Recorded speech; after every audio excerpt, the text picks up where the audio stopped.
ये दुनिया के सबसे छोटे अपार्टमेंट्स हैं। इनका साइज सिर्फ 1.5 स्क्वायर मीटर है और इन्हें कॉफिन होम्स कहा जाता है। अंदर सीधा खड़ा होना तो नामुमकिन है, यहाँ तक कि हाथ फैलाना भी मुश्किल है। कुछ तो इतने तंग है कि चौड़ाई इंसान के कंधों से भी कम है और लंबाई शरीर से भी छोटी। इसके बावजूद ये कॉफिन एक साथ लिविंग रूम, किचन और बेडरूम के रूप में इस्तेमाल होते हैं। हांगकांग पिछले 14 सालों से दुनिया का सबसे महंगा हाउसिंग मार्केट रहा है। करीब 2 लाख लोग मजबूरी में ऐसे ही घरों में रहने को मजबूर हैं। ये दुनिया के सबसे अमीर शहरों में से एक है और अब हम देखेंगे कि यहाँ लोग कैसे सरवाइव करते हैं। कुछ लोग को एक ही कॉफिन में मिलकर रहना पड़ता है और कुछ लोग तो अपने ही कॉफिन होम्स में मुश्किल से फिट हो पाते हैं। इस डॉक्यूमेंट्री में हम एक ऐसे कॉफिन होम में रहने वाले इंसान के साथ पूरा एक दिन बिताएंगे जो पिछले 16 सालों से बेहद खराब हालत में जी रहा है। सबसे पहले हम सबसे ज्यादा कंफर्टेबल कॉफिन होम से शुरुआत कर रहे हैं। इस बिल्डिंग की हर मंजिल पर 20 से 30 कॉफिन साइज छोटे अपार्टमेंट्स बने हैं। मैं यार ठीक से खड़ा भी नहीं हो पा रहा हूँ। ये इमारत पहले ऐसी नहीं थी। बाद में गैर कानूनी बदलाव करके एक ही फ्लोर को 20 से काटकर 2 हिस्सों में बांट दिया गया ताकि ज्यादा लोगों को ठूसा जा सके। इसकी वजह है कि यहाँ सीलिंग की हाइट बेहद कम है। देखिए, एक फ्लोर को 2 हिस्सों में बांटकर 2 लेवल्स बना दिए गए। ये कोको का घर है। वो यहाँ पिछले 10 सालों से अकेली रह रही हैं। भगवान का शुक्र है मेरे पास खिड़की है। नॉर्मली छोटे घरों में नहीं होती। एक फ्रिज, एक टीवी, बस इतना ही, क्योंकि ये जगह छोटी है। आप ज्यादा चीजें नहीं रख सकते। लगता है कॉकरोच खाने के कुकर के अंदर फंस के उसके अंदर मर गया। मैंने देखा 3 लोगों की उस कमरे में मौत हो गई है। जब ऊपर वाले लोग अपने दरवाजे बंद कर लेते हैं तो ये जानना मुश्किल हो जाता है कि उनकी मौत कब हुई। जब बहुत बदबू आने लगती है तब हम फिर पुलिस को फोन करते हैं। पावर लोड बहुत ही ज्यादा है, इसीलिए आग लगने का बहुत खतरा है। 4 सेकंड्स में हम कॉफिन जाने वाले हैं। वो जेल से भी ज्यादा बुरा है। लेकिन उससे पहले चलिए इन दीवारों के पीछे झांकते हैं। अब हमारे सामने दर्जनों लोग हैं जो सार्डिन मछलियों की तरह ठुसे हुए रहते हैं। 75 स्क्वायर मीटर के एक अपार्टमेंट को 30 कॉफिन साइज यूनिट्स में बांट दिया गया है। इन घरों में ना तो ताजी हवा के लिए खिड़कियां हैं और ना ही धूप आती है और हर एक तंग कोठरी के अंदर एक इंसान चुपचाप डिप्रेशन और एंग्जाइटी से लड़ रहा है। यहाँ 26 लोग रहते हैं और बदबू यहाँ बहुत ज्यादा है। कॉरिडोर इतना संकरा है कि लोग सीढ़ी को ही शू रैक की तरह इस्तेमाल करते हैं। यहाँ लोग ईंटों की तरह एक के ऊपर एक भरे हुए हैं। Hello hello. आप यहाँ कब से रह रही हैं? करीब 6 साल से। ओह, यहाँ पर एक और आदमी भी है। तो आप दोनों साथ में रहते हैं? हाँ, साथ रहते हैं। क्या ये आपके पति हैं? मेरा बॉयफ्रेंड।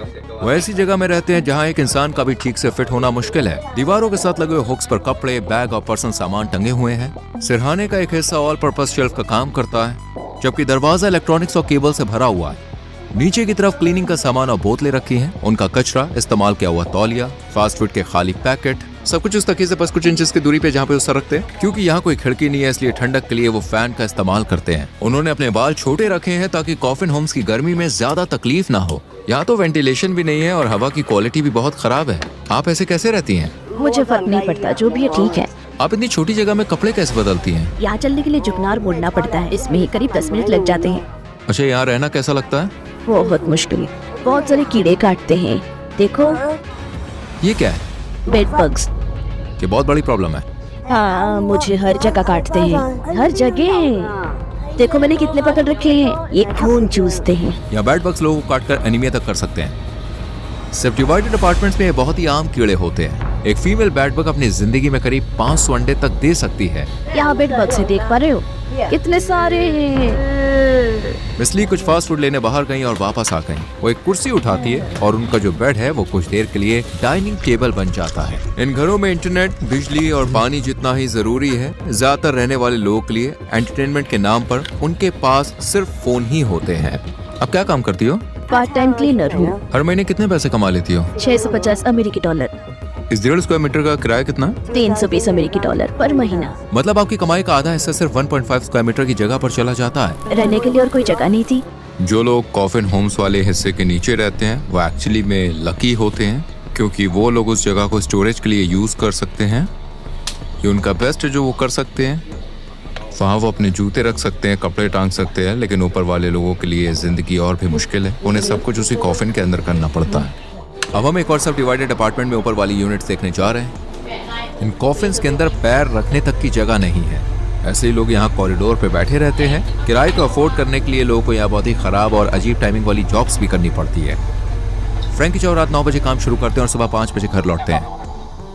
आप क्या काम करते हो? मेटल का काम। महीने में कितनी कमाई होती है? 1250 अमेरिकी डॉलर।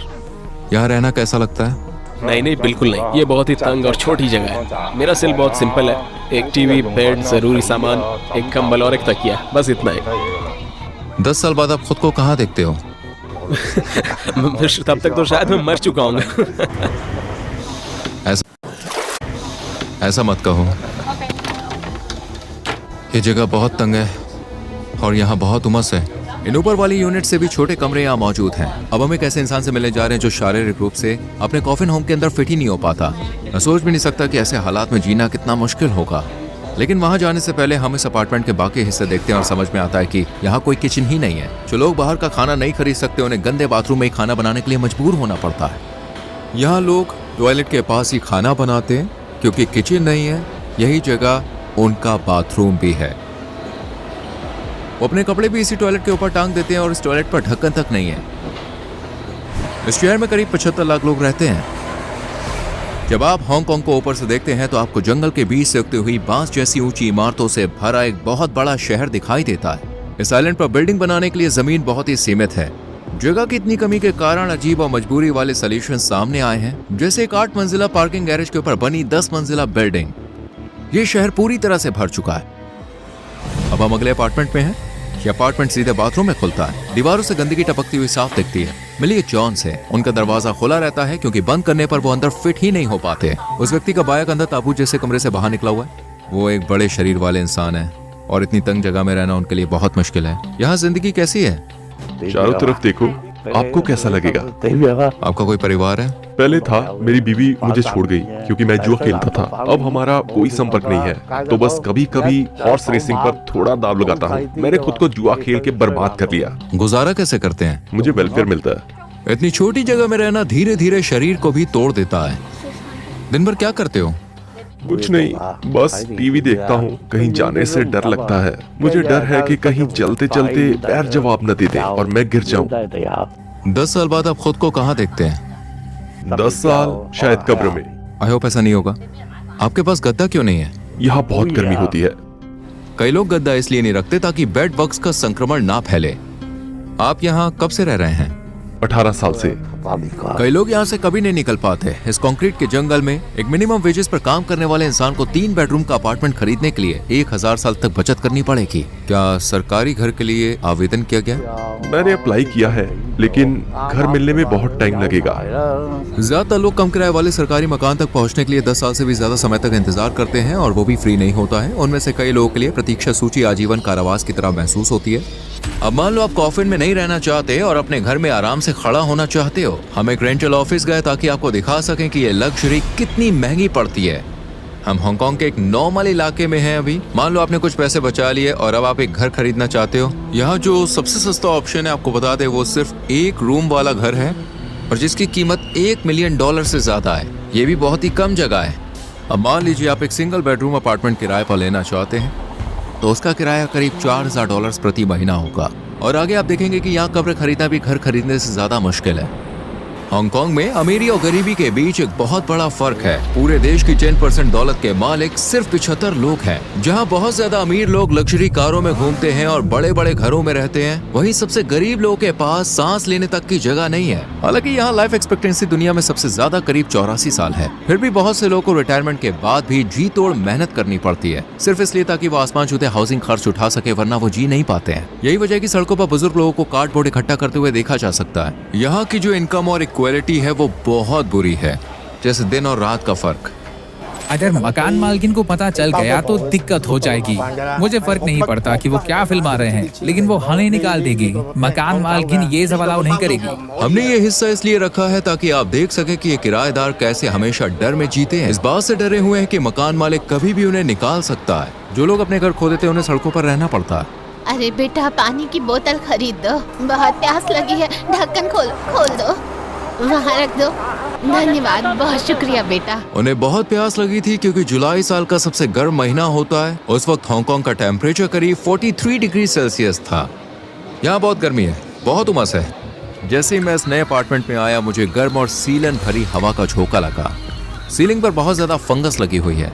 कॉफिन होम्स के अंदर की हवा सुरक्षित स्तर से 4 गुना ज्यादा प्रदूषित होती है। अंदर जाने का रास्ता पूरी तरह गंदगी से भरा हुआ है। एक रेजिडेंट लगातार फर्श पर टपक रहे गंदे पानी को पोंछने की कोशिश कर रहा है। फिर मैं खुद एक खाली कॉफिन होम के अंदर गया। अंदर जाते ही ऐसे लगा जैसे मैं एक डब्बे में बंद हो गया हूँ, जैसे दीवारें मुझ पर बंद होती जा रही हूँ। ये अब तक का सबसे सादा कॉफिन है जिसे हमने देखा है। यहाँ रहने वाले इंसान के पास लगभग कुछ भी नहीं है। एक दीवार पर नीले आसमान, बादलों, फूलों और तितलियों के स्टिकर्स लगे थे, जैसे वो क्लॉस्ट्रोफोबिया से बचने की कोशिश कर रहा हो। दूसरी तरफ लोहे की जाली थी। ऐसा लगता था जैसे किसी पिंजरे में बंद हो। यहाँ ना ताजी हवा आती है और ना ही धूप। यहाँ बहुत गर्मी है, बहुत उमस है। ऐसे में लोग सोते कैसे होंगे? मैं ठीक से सांस भी नहीं ले पा रहा। सोचो, कपड़े यहीं टांगने हैं और यहीं पे इन्हें सोना है। मोबाइल पे यूट्यूब देखना है, और जब करने को कुछ ना हो तो थोड़ी देर बाहर टहलने जाना, फिर वापस आना। यही जिंदगी है। पड़ोसियों की आवाज़ों के बीच में सोना सच में बहुत ज़्यादा दुखद है। काफ़ी ज़्यादा दिक्कत होती है। ये दुखद है, बहुत दुखद है। मुझे यहाँ से जाना है, चलो चले। कुछ घरों में तो सामान का दरवाजा सिर्फ एक पर्दा होता है, यानी अंदर रहने वाले लोग के पास बिल्कुल भी सिक्योरिटी नहीं होती। हेलो, हाय, आप क्या बना रही हैं? चावल बना रही हूँ। यहाँ कपड़े धोने की जगह भी है, वो भी किचन में, जो लगभग टॉयलेट का ही हिस्सा है। ये बिल्कुल भी हाइजीनिक नहीं है। यहाँ पर एक वॉशिंग मशीन भी है। वो लोग जितना हो सके जगह का इस्तेमाल करने की कोशिश कर रहे हैं, लेकिन सब कुछ बिखरा हुआ लगता है।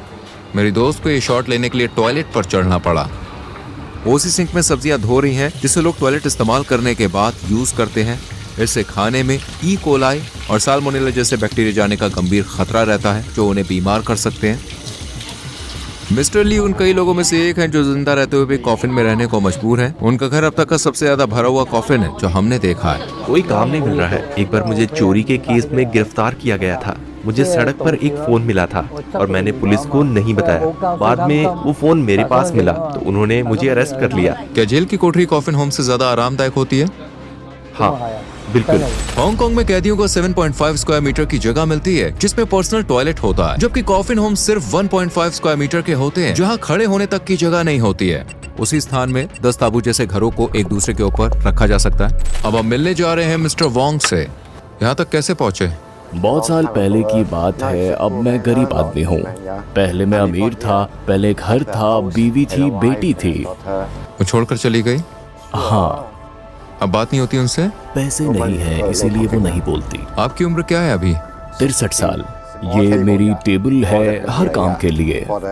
देख रहे हो, अंदर कपड़े रखे हैं। ये मेरा पॉट है जिसमें नूडल्स पकाता हूँ। वोंग हमें अपनी छोटी सी डेली रूटीन दिखाने बाहर ले गए। पहले वो हमें अपने मंदिर ले गए। मंदिर बंद था, लेकिन वो बाहर गेट पर ही प्रार्थना करने लगे। इतनी मुश्किलों के बावजूद वो उसके लिए शुक्रगुजार हैं। रास्ते में वो एक मार्केट स्टॉल पर रुके और अपने पास मौजूद थोड़े से पैसों से कुछ फल खरीदे। फिर वो उस रेस्टोरेंट में गए जिसके उनके पास कूपन थे। वहाँ चावल के साथ कई तरह के खाने मिलते हैं। ये खाना आमतौर पर नमक और फैट से भरा हुआ होता है। उन्हें मील वाउचर इस्तेमाल करने में शर्म आती थी, इसलिए वो घर पर खाना पसंद करते थे। सबसे पहले वो अपना सामान उस फ्रिज में रखते हैं जिसे 20 से ज्यादा लोग मिलकर इस्तेमाल करते हैं। इसके बाद वोंग अपने बेड पर चढ़ते हैं और खाना खाना शुरू करते हैं। उनका बैठे बैठे रहने वाला लाइफस्टाइल और रेस्टोरेंट का अनहेल्दी खाना उनकी सेहत बिगाड़ रहा है। देखो, मेरा ब्लड प्रेशर बहुत हाई है। इतना ज्यादा ब्लड प्रेशर दिल से जुड़ी गंभीर समस्याओं का खतरा बढ़ा सकता है। लेकिन जो कब्रिस्तान आप आगे देखने वाले हैं वो दिखाता है कि यहाँ मौत भी कोई राहत नहीं है। हर दिन एक जैसा है। खाना खत्म करो और वीडियो देखो। ये लंच और डिनर दोनों के लिए है। उन्होंने अपने भोजन को सावधानी पूर्वक इस प्रकार में बांटा कि 2 बार में काम चल सके। क्या आप कोई अवैध चीजें इस्तेमाल करते हैं? नहीं, लेकिन यहाँ बहुत लोग करते हैं। रात होते ही लव होम्स खुल जाते हैं। वोंग हमें एक ऐसी जगह लेकर गए। हर कमरे में एक लड़की होती है। अंदर कोई है, लिखा है प्लीज। कमरे में एक लड़की होती है। अंदर कोई है, लिखा है प्लीज वेट। क्या कीमत बता सकते हैं? क्या आप कस्टमर हैं? बस कुछ लोग देखने आ रहे हैं। वो कहते हैं कि वो वहाँ नहीं जाते, लेकिन उन्हें रास्ते बखूबी पता थे। 1 घंटे की मसाज $65 अमेरिकी। ये लव होम्स भी असल में सब डिवाइडेड अपार्टमेंट्स हैं। हाउसिंग प्राइस इतनी ज्यादा है कि यहाँ काम करने वाली महिलाएं भी पूरे साइज का घर नहीं ले सकती। अगर हांगकांग में जिंदा लोग कॉफिन्स में रहते हैं तो मरे हुए कहाँ जाते हैं? यहाँ पर आप जानते हैं एक सिंपल सी कब्र की कीमत भी हजारों डॉलर्स होती है, वो भी अगर मिल जाए तो। हाल ही में कब्र की जगह $1,28,000 US में बिकी थी। क्योंकि ये सस्ता पड़ता है, इसलिए ज्यादातर लोग कब्र खरीदने के बजाय किराए पर लेते हैं। जगह इतनी कम है कि सरकारी कब्रिस्तान की कब्रें भी स्थायी नहीं होती। 6 साल बाद शव को हटाकर जला दिया जाता है। जगह की कमी के कारण अब दाह संस्कार ही एकमात्र विकल्प रह गया है। राख को छोटे छोटे ड्रॉर में रखा जाता है, एक शू बॉक्स से भी छोटे होते हैं, बिल्कुल इनकी तरह। सरकार ने वादा किया है कि 2049 तक हाउसिंग की समस्या खत्म कर दी जाएगी। आज करीब 2,20,000 लोग दुनिया के सबसे अमीर शहरों में से एक हांगकांग में ऐसे भयानक घरों में रह रहे हैं। उन्हें सुरक्षा के लिए नहीं बल्कि अमीरों की नजरों से छुपाने के लिए रखा